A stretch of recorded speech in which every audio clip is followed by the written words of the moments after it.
Hello everyone, let's start how to fix voice search has been turn off error in Google Chrome.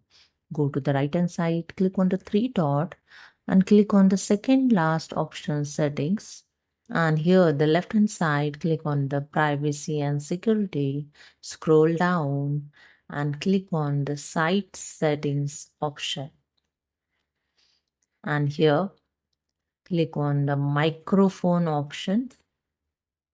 In microphone, in default behaviors, click on the first option. Site can ask to use your microphone and scroll down and here you can see not allowed to use your microphone.